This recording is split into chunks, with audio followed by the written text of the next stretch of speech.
The holographic projection of the Vexari swarm seemed to pulse with malevolent intent as it hovered above the briefing table. Lieutenant Commander Nora Chen watched the alien fleet's movement patterns with narrowed eyes, her mind already calculating possibilities that her colleagues hadn't yet considered. Their approach vector suggests arrival at the Arcturus colony within 3 months, Admiral Wallace concluded, his voice carrying the practiced gravity of someone who had delivered bad news many times before. Our current defensive capabilities are insufficient. A heavy silence filled the war room of Lunar Command. Humanity's most decorated military minds and sharpest scientific intellects sat around the table, their faces illuminated by the red glow of the alien armada's hologram. Nora's fingers twitched over her datapad. She had waded through 2 hours of traditional strategic options, each more desperate than the last. Planetary evacuation, resource reallocation, conventional fleet formations that would be obliterated within hours. Permission to present an alternative, Admiral? She finally asked. Admiral Wallace nodded wearily. At this point, Commander Chen, I'd welcome divine intervention. Nora stood and interfaced her pad with the room's projection system. The Vexari swarm disappeared, replaced by schematics of a ship unlike anything the assembled leaders had ever seen. This is the Prometheus, she said, her voice steady despite the skeptical murmurs already beginning around the table. A prototype vessel incorporating quantum probability engineering. General Santos, head of the Space Marines, snorted audibly. Another one of your theoretical fantasies, Chen. Nora ignored him, expanding the schematic to show the internal systems. The Prometheus doesn't just fight conventionally. It exists partially outside normal spacetime, allowing it to perceive and influence probability cascades. In English, Commander, Admiral Wallace said, it can see what the enemy will do before they do it, and can be in multiple places simultaneously. Nora rotated the model. The ship's neural interface allows a pilot to intuitively navigate these probability states. Dr. Himura, the head of the Science Directorate, leaned forward with undisguised interest. You're suggesting a ship that can predict the future? Not exactly, Nora replied. It doesn't predict the future so much as it exists across multiple potential futures simultaneously. The quantum core allows the ship to collapse into the most advantageous reality at any given moment. General Santos slammed his hand on the table. This is absurd. We're facing extinction, and you want to divert resources to a theoretical physics experiment. The room erupted into heated debate. Nora stood her ground as the argument swirled around her, waiting for the inevitable. Admiral Wallace finally raised his hand for silence. What would it take to build this Prometheus? That's the thing, sir, Nora said, allowing herself a small smile. It's already built. The shuttle approached what appeared to be an ordinary asteroid in the outer belt of the Sol system. Admiral Wallace stared out the viewport with undisguised skepticism. Your secret project is inside a rock. Nora nodded. Perfect camouflage. The military-industrial complex has too many eyes. This needed to be developed off the grid. Off the grid. Wallace raised an eyebrow. You mean unauthorized? I prefer independently initiated, Nora replied as she guided the shuttle toward a seemingly solid face of the asteroid. The rock face shimmered and disappeared as they approached, revealing a hangar bay carved into the asteroid's interior. Inside, a small team of engineers and scientists worked around a ship that defied conventional design philosophies. The Prometheus was smaller than a standard destroyer, its hull composed of interlocking hexagonal panels that seemed to shift subtly even as they washed. It had no visible weapons emplacements, no massive engine arrays. Instead, it possessed an organic quality, as if it had been grown rather than built. Welcome to Project Prometheus, said a tall man approaching them, wiping grease from his hands. Dr. Elias Kim, quantum mechanics specialist. Former quantum mechanics specialist, Wallace noted coldly. You were dismissed from the directorate 3 years ago for ethical violations. Kim smiled without warmth. For suggesting that consciousness influences quantum states, that's practically ancient history now. And yet here you are. Wallace gestured to the ship, building unauthorized military hardware. We prefer independently initiated. Kim echoed Nora's words with a smirk. As they walked toward the ship, more of Nora's team emerged. Dr. Aisha Okafor, a neural interface pioneer whose work had been deemed too risky for human testing. Chief Engineer Marcus Wong, court-martialed for modifying military equipment without authorization. Each brilliant in their field, each pushed to the margins for ideas that challenged conventional thinking. You've assembled quite the collection of outcasts, Commander, Wallace observed. Nora nodded. The people willing to try the impossible are rarely comfortable fits within rigid systems. Admiral, the interior of the Prometheus was even more unconventional than its exterior. At its heart was a chamber that seemed to blur at the edges, a quantum core that Kim explained contained particles in persistent entanglement states. Neural interface stations surrounded it, designed to translate human thought into quantum manipulations. How do you know it works? Wallace asked, staring at the core with undisguised doubt. Nora exchanged glances with her team. We've conducted limited tests. The results were promising. But Wallace caught her hesitation. But unpredictable, she admitted. The quantum states respond to consciousness in ways we're still learning to control. Wallace crossed his arms. So your miracle ship might work, might not work, or might tear a hole in the fabric of reality. That's an oversimplification, but essentially correct, Kim said cheerfully. The Vexari will be here in less than 3 months, Wallace said. They've already destroyed 3 outer colony worlds. Their high-shift strip planets bare of resources and convert organic matter, including humans, into more Vexari. Standard tactics have failed against them. We need something that works now. Nora stepped closer to the Admiral. Sir, I've put everything into this project. My career, my reputation, my future in the service. I believe in the Prometheus because I've seen what it can do, even in limited tests. Give us 2 weeks to show you. Wallace looked from Nora to the ship and back again. You have 1 week, Commander. Then either this project gets full authorization, or everyone here faces court-martial. The next 7 days blurred together for Nora. Sleep became a luxury as her team worked around the clock, refining the quantum core's stability and improving the neural interface response times. Admiral Wallace remained on site, his skepticism gradually giving way to cautious interest as the demonstrations progressed. On the 6th day, Nora prepared for the final test. She sat in the pilot's interface chair, neural connectors attaching to the ports surgically embedded at her temples. Remember, Dr. Okafor reminded her, don't try to control the quantum states directly. Think of it as a conversation between your consciousness and the ship's systems. Nora nodded, trying to calm her racing heart. Previous tests had been conducted with the ship stationary. Today, they would attempt actual spatial manipulation. Beginning neural interface in 3, 2, 1. Kim counted down as he activated the system. Nora's consciousness expanded. It was like suddenly gaining new senses she couldn't name.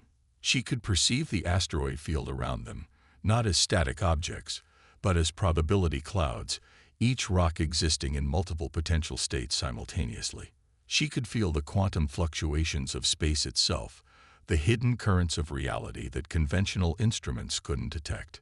More remarkably, she could see the Prometheus itself existing across multiple states. In some, it remained docked in the hangar. In others, it moved through the asteroid field along different paths. All possibilities existed simultaneously in her expanded awareness. With a thought, she collapsed these quantum possibilities into a single reality. The Prometheus shimmered and reappeared 2 kilometers away from the asteroid base, having never physically traveled the intervening space. Position shift confirmed. Kim's excited voice came through the comm. Quantum translocation successful. Nora smiled, but maintained her focus. Now for the hard part.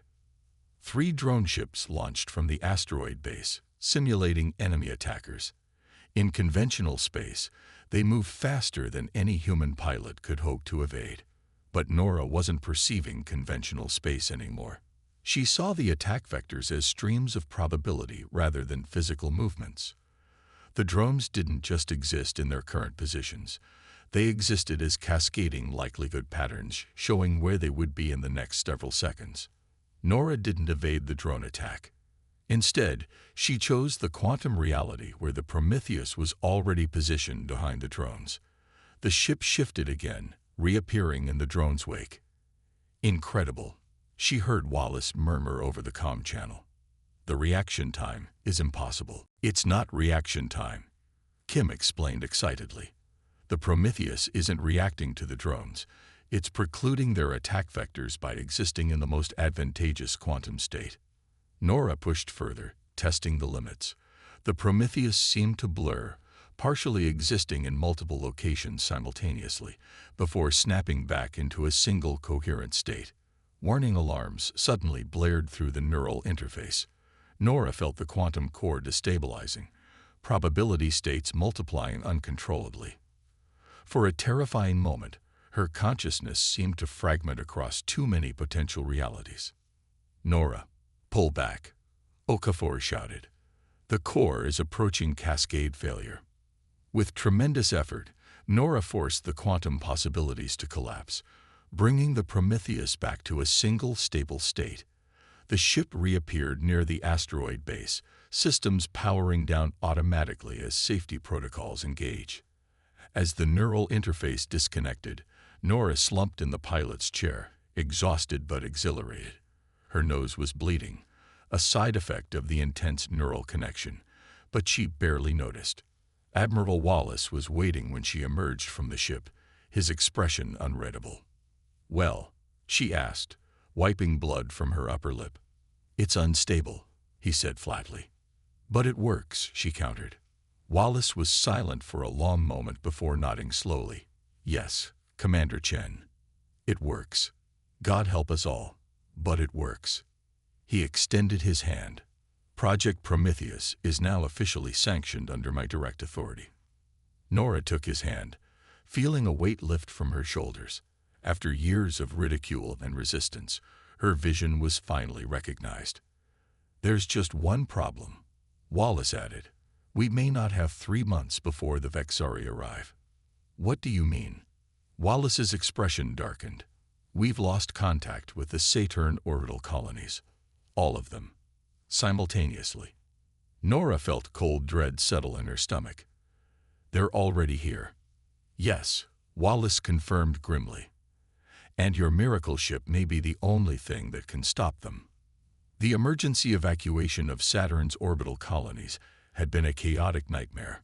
Civilian transports fled toward Earth as the Vexari swarm descended upon the settlements with mechanical precision. Thousands had been left behind, their desperate transmissions cutting off one by one as the alien forces overwhelmed human defenses. In the command center of the Earth Defense Fleet's flagship Intrepid, Admiral Wallace watched the tactical display with grim resignation.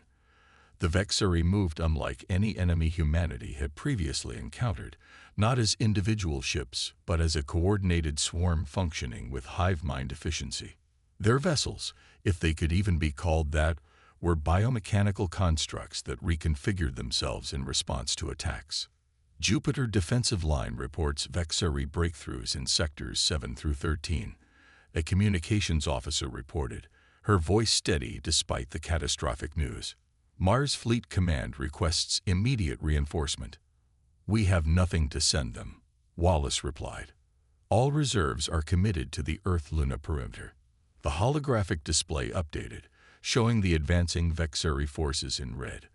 The swarm had divided, one segment continuing toward Mars while another broke away, accelerating toward Earth. Conventional projections gave humanity less than 36 hours before the first wave hit the homeworld's defenses. "Sir," the communications officer called. "Incoming transmission from the Prometheus." Wallace straightened. "Put it through." Lieutenant Commander Nora Chen's face appeared on the main screen. Behind her, the Prometheus's unusual bridge configuration hummed with activity as her team made final preparations. "Admiral, we're ready to deploy," Nora reported. "Your systems are stabilized?" Wallace asked, remembering the core fluctuations from the test run. "As stable as they'll ever be," she replied with characteristic frankness. "We've reinforced the neural buffers and installed additional fail-safes for the quantum core." Wallace studied her face, noting the subtle neural interface ports at her temples, now glowing faintly blue. "You understand what we're asking, Commander. This isn't a test run.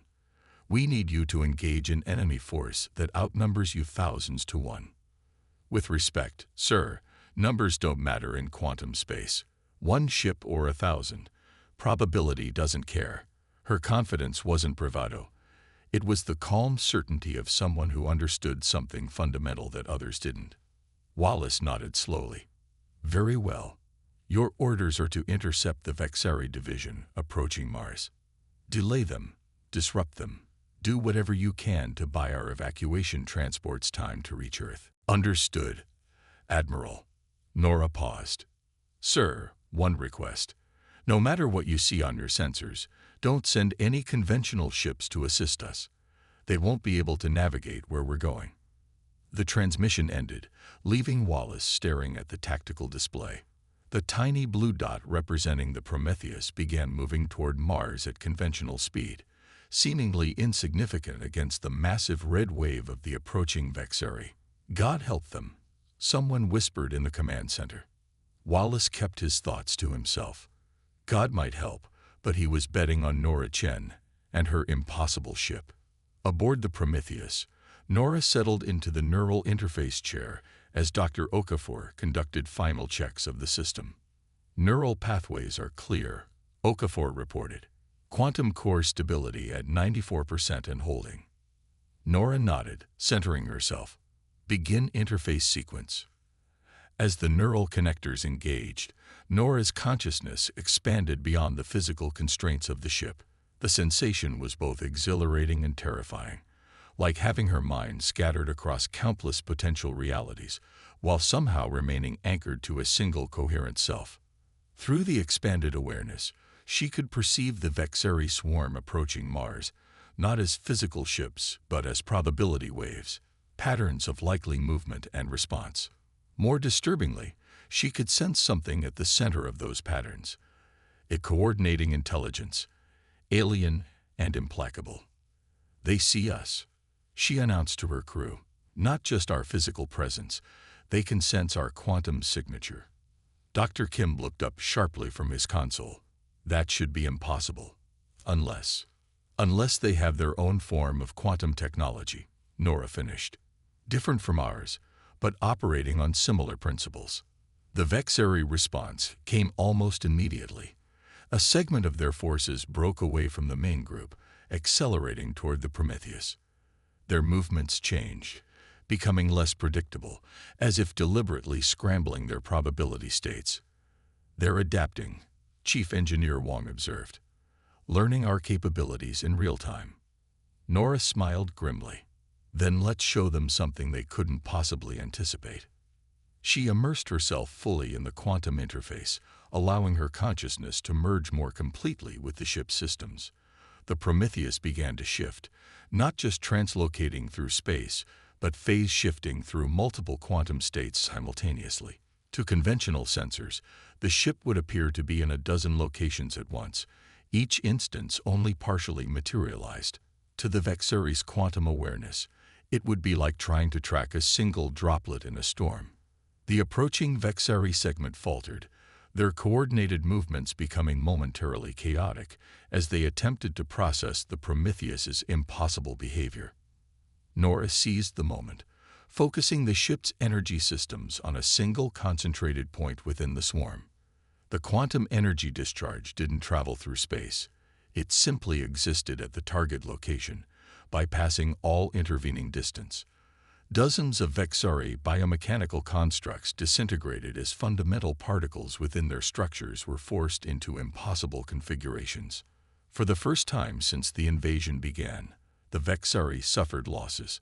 "It's working," Kim reported excitedly. "Their quantum field is destabilizing."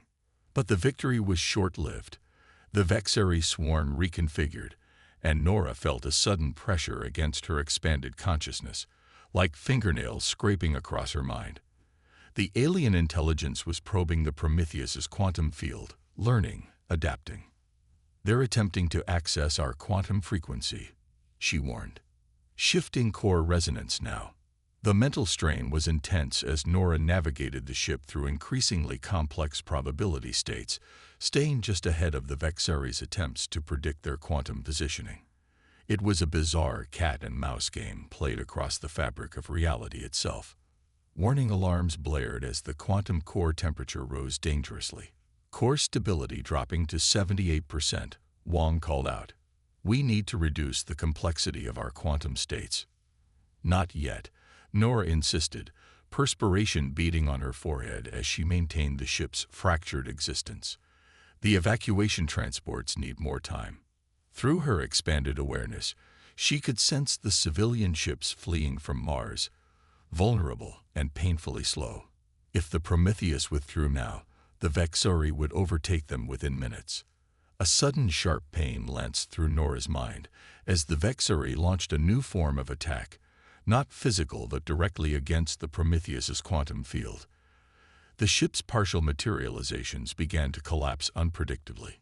"They're forcing quantum collapse on their terms," Kim shouted over the alarms. "Core stability at 65% and falling." Blood trickled from Nora's nose as she fought to maintain control. The quantum mathematics flowed through her consciousness like a language she'd always known but never spoken aloud.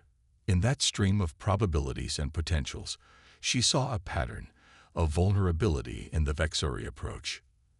"They're coordinated," she realized aloud.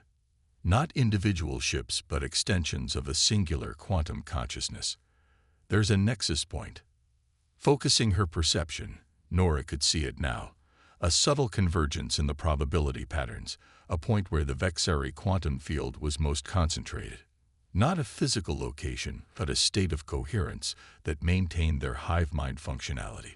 "I need all power to the quantum core," she ordered. "We're going to attempt something new." "The core can't handle much more stress," Wong protested. "We're approaching critical destabilization." "We won't survive a conventional retreat anyway," Nora countered. "This is our only chance." As her crew reluctantly complied, Nora guided the Prometheus into a dangerous configuration, deliberately destabilizing its quantum field while maintaining just enough coherence to avoid complete collapse. The ship began to resonate at a frequency that matched the Vexari nexus point she'd identified. "What are you doing?" Okafor asked, alarm evident in her voice. "Quantum entanglement inversion," Nora explained through gritted teeth. "If their consciousness operates through quantum coherence, we can disrupt it by forcing an entanglement collapse." It was beyond theoretical, a desperate gamble based on intuitive understanding rather than proven science. The Prometheus shuddered as its quantum field interacted directly with the Vexari consciousness, creating cascading instabilities throughout both systems. Pain exploded behind Nora's eyes as the alien mind reacted violently to the intrusion. Through the neural interface, she could feel something vast and cold becoming aware of her specifically, not just as an enemy pilot, but as an individual consciousness challenging its dominance. For a moment that seemed to stretch into eternity, Nora found herself in direct mental contact with the Vexari collective. Images and concepts flooded her mind. Worlds consumed, civilizations absorbed, a relentless expansion driven by an insatiable hunger for new patterns of existence. And beneath it all, a singular driving purpose: to achieve perfect quantum coherence across all reality, eliminating the chaotic uncertainty of individual consciousness. "You are disorder." The alien thought penetrated her mind. "You must be integrated. We call it freedom." Nora projected back, focusing all her will into the quantum connection. "And we won't surrender it." With a final surge of effort that sent agony lancing through her neural pathways, Nora inverted the Prometheus's quantum field, forcing it to antiphase with the Vexari nexus point. The resulting quantum decoherence spread through the swarm like ripples in a pond, disrupting the alien hive mind's ability to maintain synchronized consciousness. On conventional sensors, the effect was spectacular. Vexillary constructs began moving erratically, colliding with each other, or simply drifting aimlessly in space. Others seemed to partially dematerialize, caught between states of existence as their quantum coherence faltered. "It's working," Kim shouted, disbelief and triumph mingling in his voice. "The swarm is losing cohesion." Nora could barely hear him through the roaring in her ears. The neural interface was overloading, sending feedback cascades through her brain. Warnings blared throughout the ship as the quantum core approached critical failure. "Cut neural connection," Okafor ordered urgently. "She's going into synaptic shock." The last thing Nora saw before the interface disengaged was the Vexillary swarm dispersing, individual units fleeing in different directions as their collective consciousness fractured. Then darkness claimed her. 3 weeks later, Nora stood before the United Earth Defense Council, still pale from her recovery, but standing straight in her newly issued admiral's uniform. The neural interface ports at her temples were now silver-white scars, the neural damage too severe to risk reconnection. "The Vexillary threat has been neutralized, but not eliminated," she concluded her report.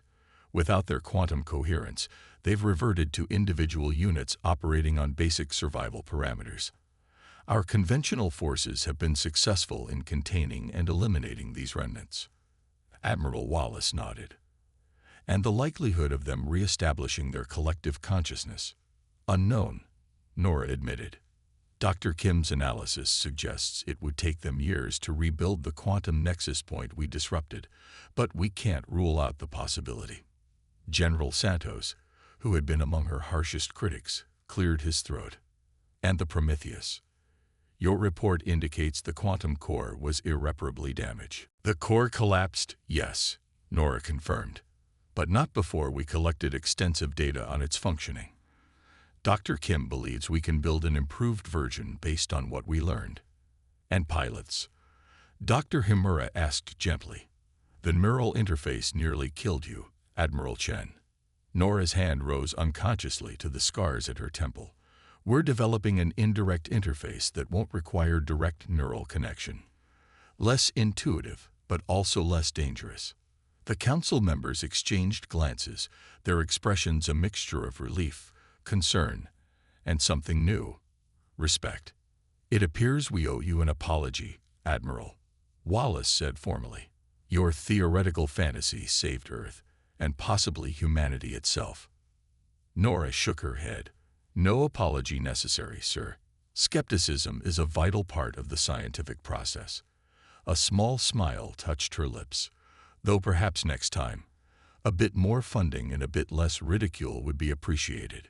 The laughter that rippled through the council chamber was genuine, if slightly uncomfortable.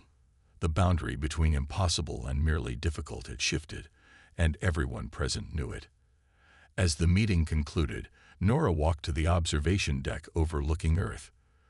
The blue planet rotated serenely below, its population largely unaware how close they had come to extinction. In orbit above, she could see the construction platforms where the next generation of quantum ships was already taking shape. Dr. Kim joined her at the viewport. "The new designs incorporate the improvements we discussed," he said without preamble. "Multiple redundant systems, distributed quantum processing. No single nexus point that could collapse catastrophically." Nora nodded. "And they won't require direct neural interfaces." "No," Kim confirmed, "though they won't be as intuitive as your experience." "That's probably for the best," Nora said quietly, remembering the moment of direct contact with the Vexillary consciousness, the alien hunger that had nearly consumed her mind. "You know," Kim said after a moment, "they're not calling it Chen's Folly anymore." Nora smiled slightly. "No. What are they calling it now?" "Humanity's Edge," Kim replied. "The technology that pushed us beyond conventional limitations just when we needed it most." Nora gazed at the stars beyond Earth's curve. The Vexeri had come from somewhere out there, and they might not be the only threat humanity would face. But for the first time, she felt confident that human ingenuity, even when initially dismissed or ridiculed, would rise to meet whatever challenges the universe presented. Humanity's edge, she repeated thoughtfully. I like that. As construction drones swarmed around the skeletal frame of a new quantum ship in orbit, Nora Chen, once mocked for her impossible ideas, watched the future taking shape before her eyes. A future that existed because she had refused to accept the limitations others tried to impose on human potential. The ship no one believed in had changed everything.